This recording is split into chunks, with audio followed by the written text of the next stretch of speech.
The fastest way to add value to your property is to add square footage. And in California, in the last few years, they have relaxed a lot of their rules about adding guest houses or an accessory dwelling unit or an ADU. In this video, I am talking to Ryan O'Connell from How to ADU. We talk about the cost of an ADU. What is the definition of an accessory dwelling unit?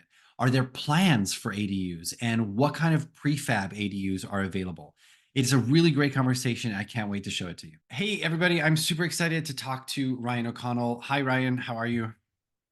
Hey, how's it going, Felipe?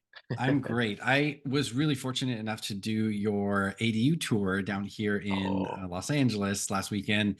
And I was super excited that you agreed to do an interview with me because I have been following you on TikTok for a few years now. And you give really, really great information. And I think that a lot of people would be really helpful to know what you have to tell them. sure. Yeah, thank you for saying that, and I'm so glad you got to make it out in person because TikTok's cool, but like Yeah. nothing beats seeing these in real life. Even if you're a professional like you and you've seen a bunch of these, seeing them all in one day and meeting like the builders and the designers and seeing all the happy homeowners, it's just nothing beats it, right? It was really cool because I've seen a lot of ADUs because this is my business, but there were things that I had not seen before that I saw on that tour, like prefabbed units and interesting layouts. Like some of them are really, really well done. But before we Yeah, get too excited, I sure, want to sure. let me ask you a couple questions. So, what would you say the definition is of an accessory dwelling unit in California? Yeah, well, luckily, because there's statewide regulations, there at least is a definition. But Yeah. before we get too bogged down in the details, I'll just say it's like an extra home on an existing single family property, right? And it can take a lot of different shapes and sizes. So there, and the definition's evolving all the time. Like you said, there's a bunch of new ways that people are doing this. But literally the definition, the A stands for accessory, which just means it's not the primary home, and that's one of the superpowers of these is that they piggyback off of the infrastructure for an existing house. So like you use the same utilities a lot of the time. You don't need a whole new connection.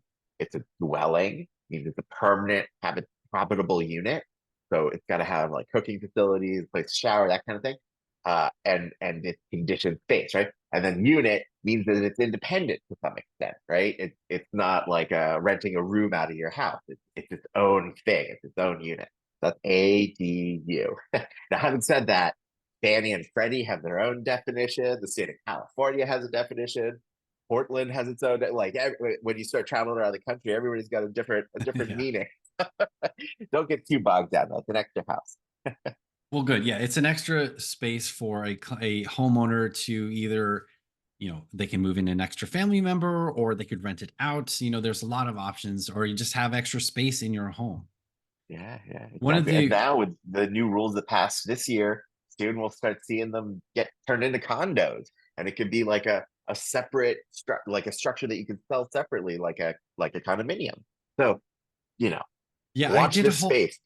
I did a whole video about, selling your ADU for YouTube, and it got a lot of attraction because like people want to have more options. Like if you have the option to sell your guest house and recoup some of that money, like people want to do that. Like we have a humongous housing shortage. I think that's one of the reasons why ADUs are becoming so popular. Can you talk a little bit about some of the relaxed rules or some of the new legislation that has happened in terms of accessory dwelling units here in California? Yeah, well, it's been a multi-year process, right? And Yeah. every year or almost every year, new rules come out that clarify things. And the stage we're at now, there's statewide rules for what cities have to allow in most circumstances. There's rules that limit how much an HOA can prohibit about ADUs. There's all this like streamlining so that the floor is almost the same across the state. And then there's some jurisdictions where you get to go even farther than that because the jurisdiction loves ADUs, and so the ceiling can be very high sometimes, the metaphorical ceiling. And then this most recent RAFTA legislation that went into effect in January does include some things like ADU condoization, which is still in its infancy, and we still need to see cities adopt ordinances specifically about that.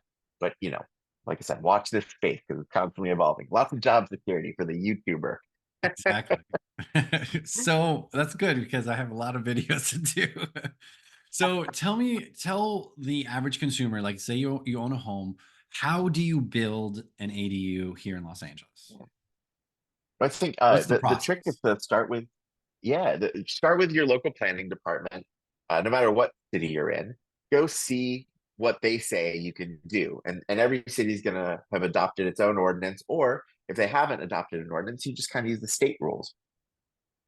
Uh, that'll tell you what you should be able to do broadly, and then you can kind of apply it to your lot and say, oh, well, in my case, that probably means this and that.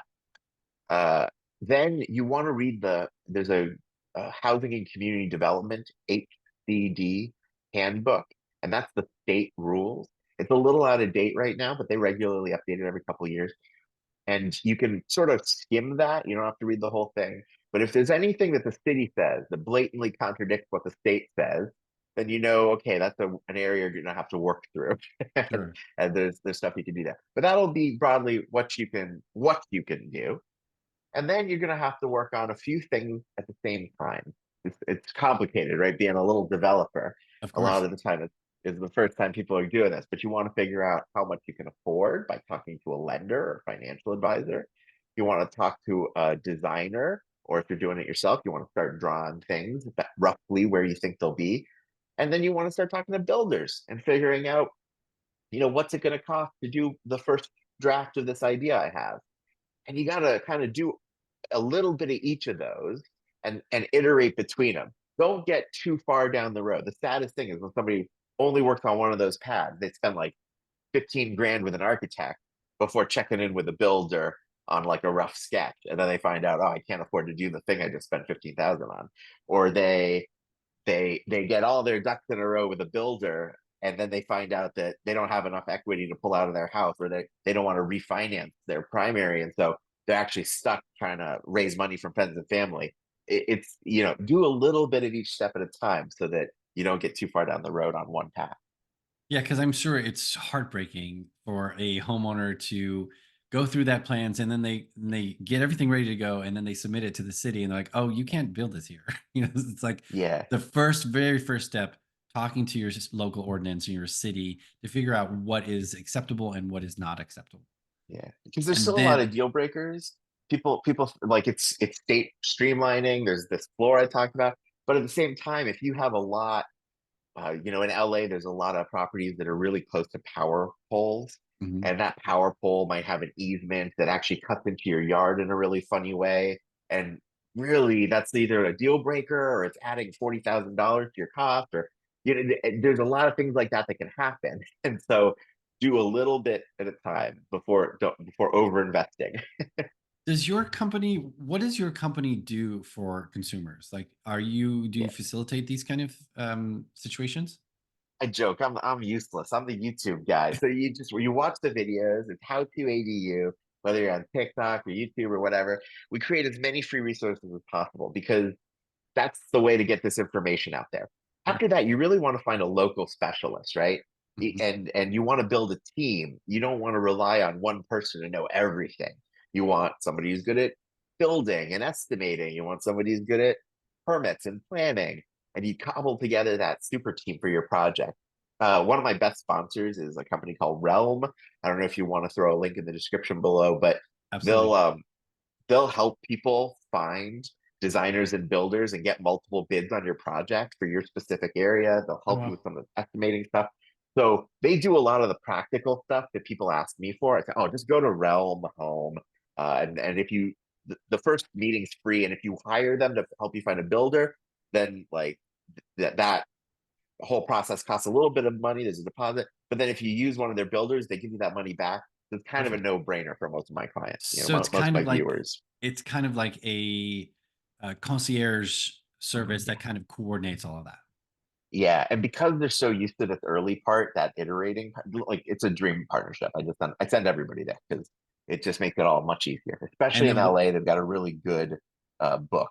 They're well resourced in the Los Angeles area. yeah, that's perfect. I assume a lot of people are not going to be builders that are going to be doing this. But Yeah, yeah. developers can also take advantage of this too. And I have a couple of flippers friends and that are also clients who they are trying to maximize as much as they can in the ADU space. So you can build a regular ADU and you can also build a junior ADU on on some of these properties, correct? Yeah, and actually the state's kind of updated its guidance so that under a lot of conditions, you can build two ADUs on single family in addition to a junior if you want. So you can get Wait, to four wait, say units that in some again. interesting ways. I thought it Yeah, was yeah, only yeah. it's only one, but now you're saying is two ADUs plus a junior ADU? Under the right circumstances. So like there's this thing called, I think it's subdivision E. In the government code, there's like four statewide exemption ADUs. Two of them are single family and two are multifamily. We'll ignore the multifamily ones for now. On single family properties, it says you can build a detached ADU as long as it's less than 800 square feet habitable, and as long as it's within the 4 foot side and rear yard setbacks and within the right height limit. And that's called like kind of a statewide exemption ADU.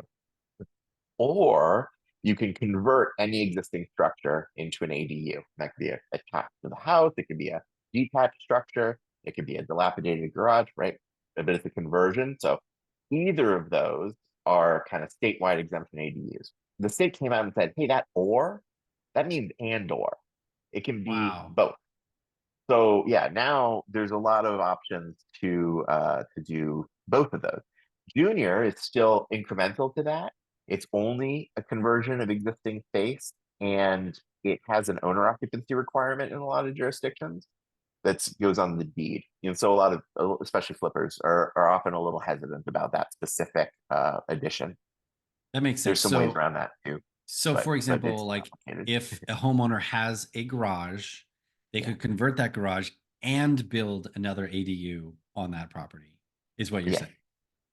yeah, That's amazing because I mean that yeah. just gives homeowners the first thing I ever say to a homeowner, like if you want to increase your value of your property, the best way to do that is to add square footage.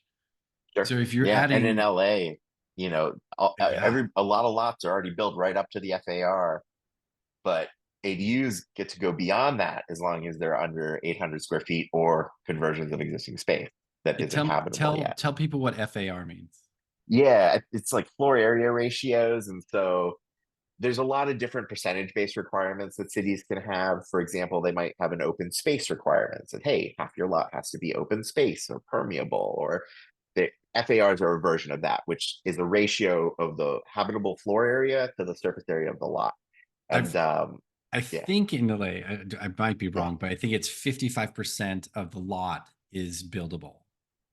yeah, it's something like that, right? Yeah. And then floor area ratios are unique in that a lot of jurisdictions, if you have two floors, sometimes they both contribute to the floor area ratio, sometimes just the Oh, one floor. So I don't bother memorizing everything city by sure. city, but like you gotta be aware of these percentage based rules. ADUs, the two kinds that I mentioned, under 800 square feet, or conversion of existing space, broadly speaking, they are exempt from percentage based rules and other rules like front setbacks. And there's a lot of things that they're exempt from. Now, exempt is a big word. Don't at me. Talk to your planner. Sure. If your planner disagrees with what I'm saying, get the HCD involved. There's a way to contact them on their website. But yeah, that's the exciting thing. And it's sort of an underused rule, this 280U thing. So I'm kind of piloting a few different programs, projects through it, and I've seen a bunch of cities start off saying no, but change their mind and say, "Oh yeah, okay, the HCD says it's two, so it's two." I think that's amazing. Like that's news. Yeah, it's That is crazy. news to me, and then that could mean a lot for potential homeowners if they want to offset their mortgage. Yeah, Because yeah, yeah, yeah.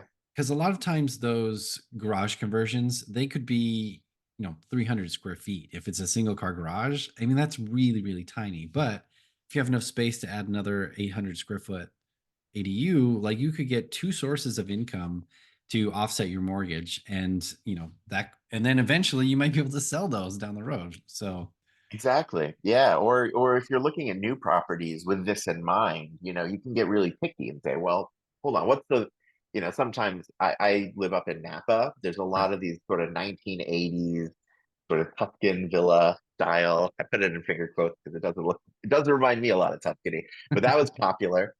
And they're kind of monsters. They've got like 5 bedrooms, and they're sitting on the market a lot longer than starter houses that are closer to urban resources, closer to the Sure. stuff that people really want. It's kind of an old way of thinking about housing, but we can recover these houses and bring them up in utilization, because you go, hold on, there's a master suite with its own ensuite bathroom. That's a wing that I could just put up a firewall, and now that's my conversion ADU. The other Wow. side of the house is the primary. And once I start cash flowing from that very quick conversion process, now I've got something to pay for the ADU construction in the backyard. And so there's projects like that that can be really interesting for people. That is fascinating. Yeah, I mean, I think that I think the hardest thing to do is to get into the real estate market because California is so cost prohibitive. It's in LA especially is super super expensive. So just getting into the market here is difficult. But once you're in there, you have some negotiating room and I think people want to know all of their options. Yeah.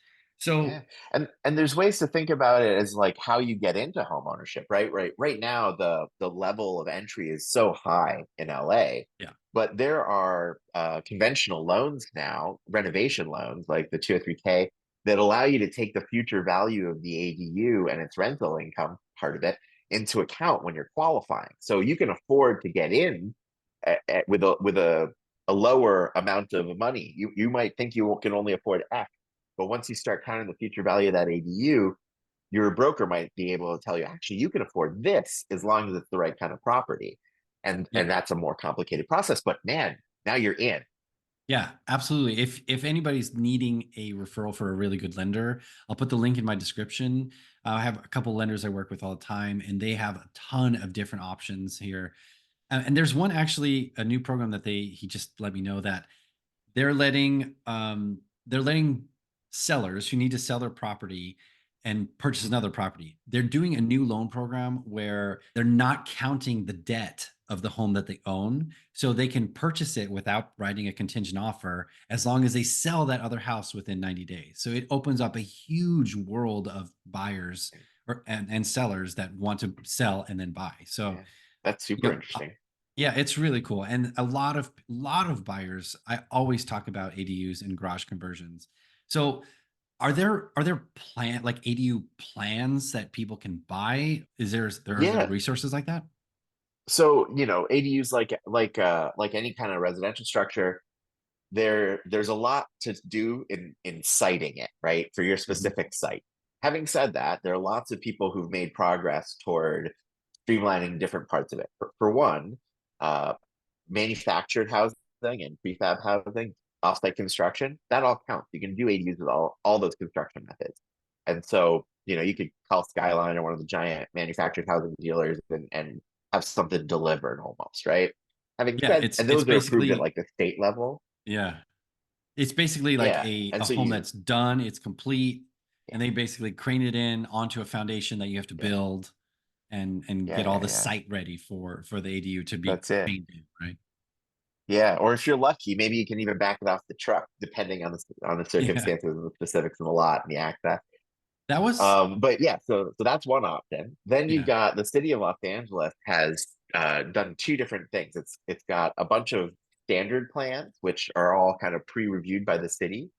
Some of them are a little zany in Los Angeles specifically. I've got a video where I kind of go through some of those. There's some fun ones. I don't know I how have practical seen they all are.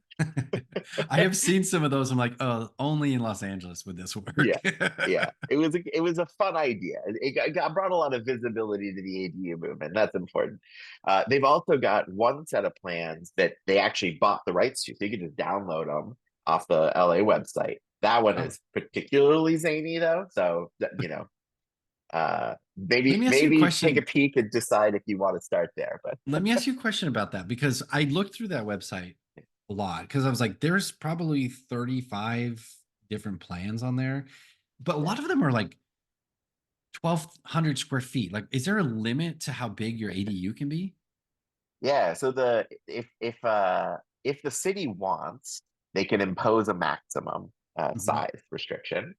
that maximum size restriction can't be more limiting than a certain amount. That's a weird.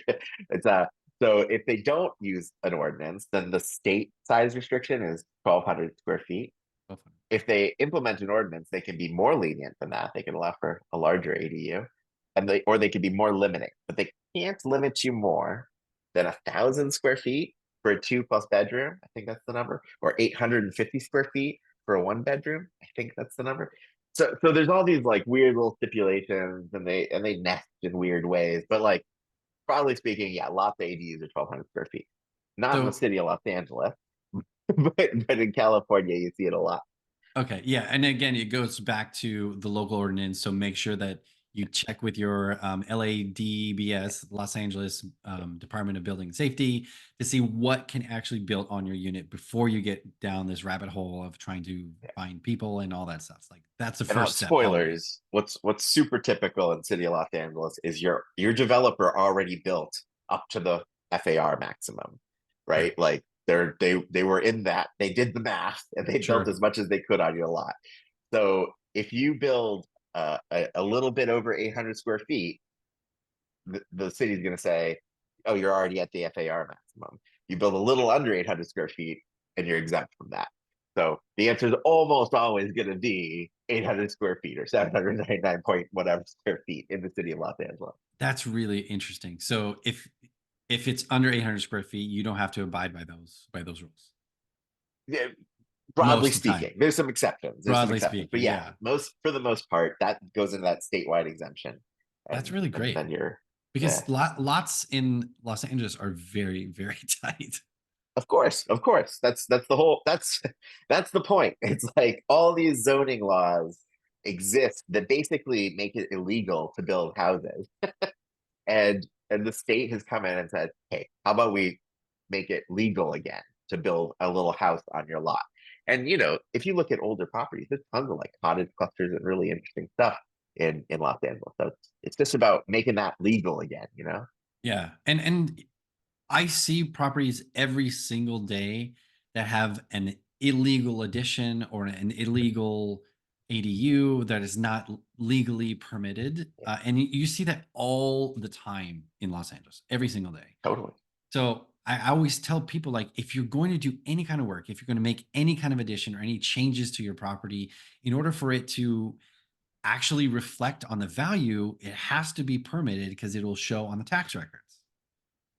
Yeah, So yeah. it's like And it it's it creates such a different incentive. Like a lot of homeowners will see a converted garage on the sly and they'll be like, "Yeah, that's worth something to me." right. But when it's actual permitted square footage and it can be rented independently, now it's worth a lot. And it's worth more to the lender, it's worth more to everybody in the math, right? Not just Yeah. a prospective buyer. Yeah. It's critical to get it actually permitted. And doing this kind of work will immediately add value to your property. And I'm noticing that properties that do have ADUs tend to sell way faster Sure. than properties that don't because it's more useful. It's more valuable than Yeah. just having a big backyard. Yeah, yeah. And ADU potential, that doesn't mean much. But a finished permitted ADU, that means a lot. What are some things that homeowners need to just be aware of? Like you should Sure. really be careful of doing this thing when you're building an ADU here in Los Angeles. Well, these are expensive, and like that's the because everything about it has been positive so far. So people are watching this. If it's the first time they've ever heard of an ADU, they're like, "Sounds like there's no Amazing. drawback."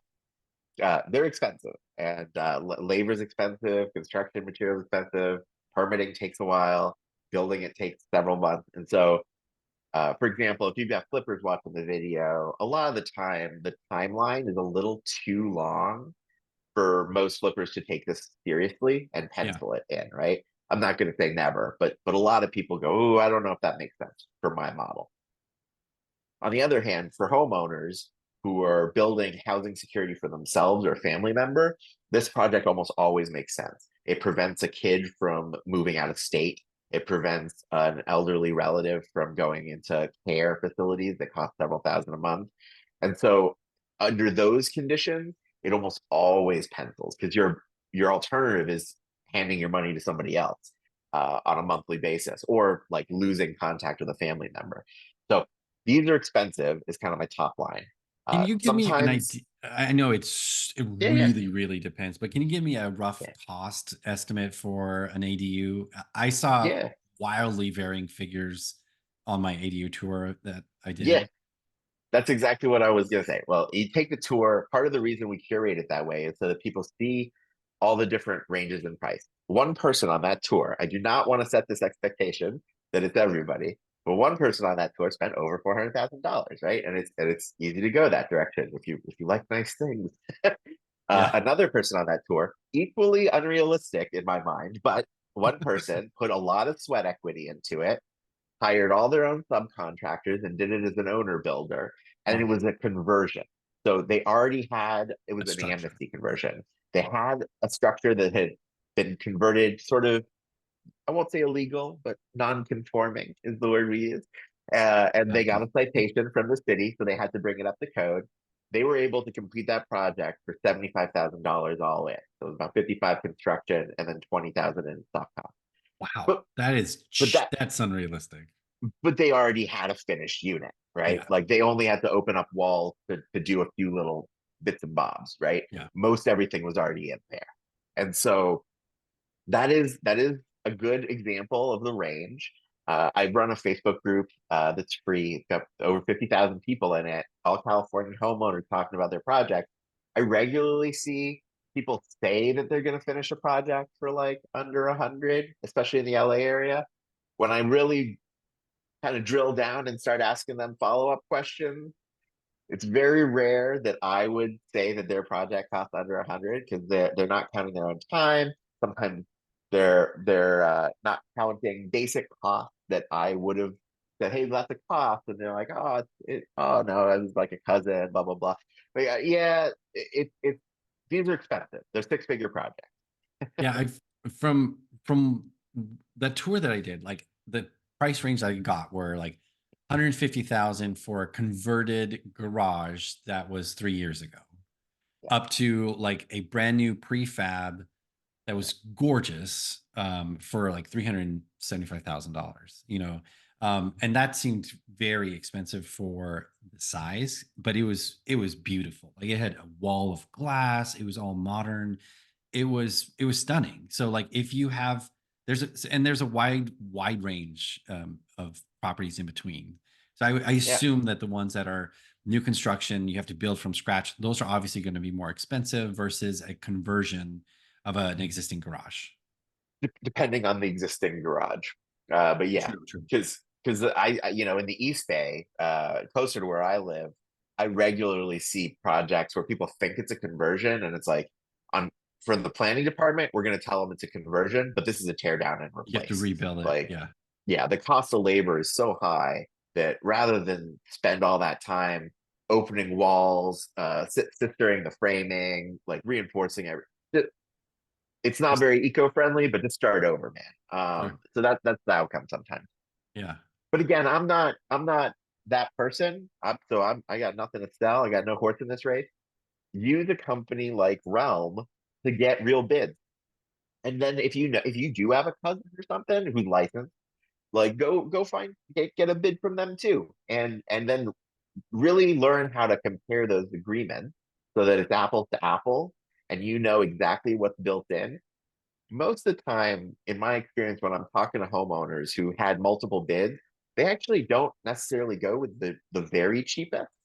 They take somebody that they feel really good about, who's Mhm. somewhere in the fair range, and then they negotiate like to get more things included from the expensive bid. They get that in their contract, right? It's always easier to negotiate stuff in than get the price down. And Right. they end up getting maybe like a little kitchen remodel in the primary, or like some extra hardscaping, or something extra done that really brings up the quality of life on the whole property. So that's kind of some of the advice I would give. These are Yeah. expensive.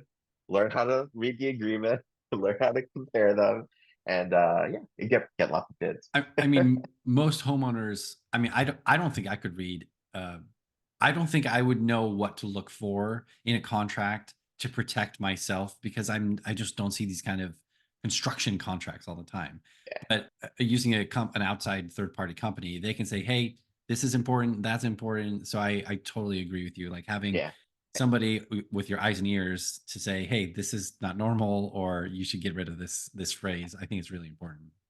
Everybody builds those agreements differently too, right? It's not like all contractors go to contractor university and come out with a template. Right. It's not as regulated as real estate, for example. It's not one of these 200 sign here, initial here, here are Yeah. all the disclosures. Really, it's the Wild West. And so getting somebody who knows how to read those and compare them for you is worth its weight in gold.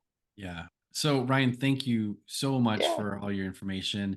What's the best way to, you're basically a resource for people that have questions. So, what's the that's best way it. to get a hold of you or your company? Yeah, look for How to ADU wherever you watch videos, right? And then Okay. there's a website. But honestly, if you're emailing me, you better have like $1,000 problem because otherwise I've answered all the questions in the video. Okay, cool. And then what I really love doing though is you've heard about the free videos, the free Facebook group.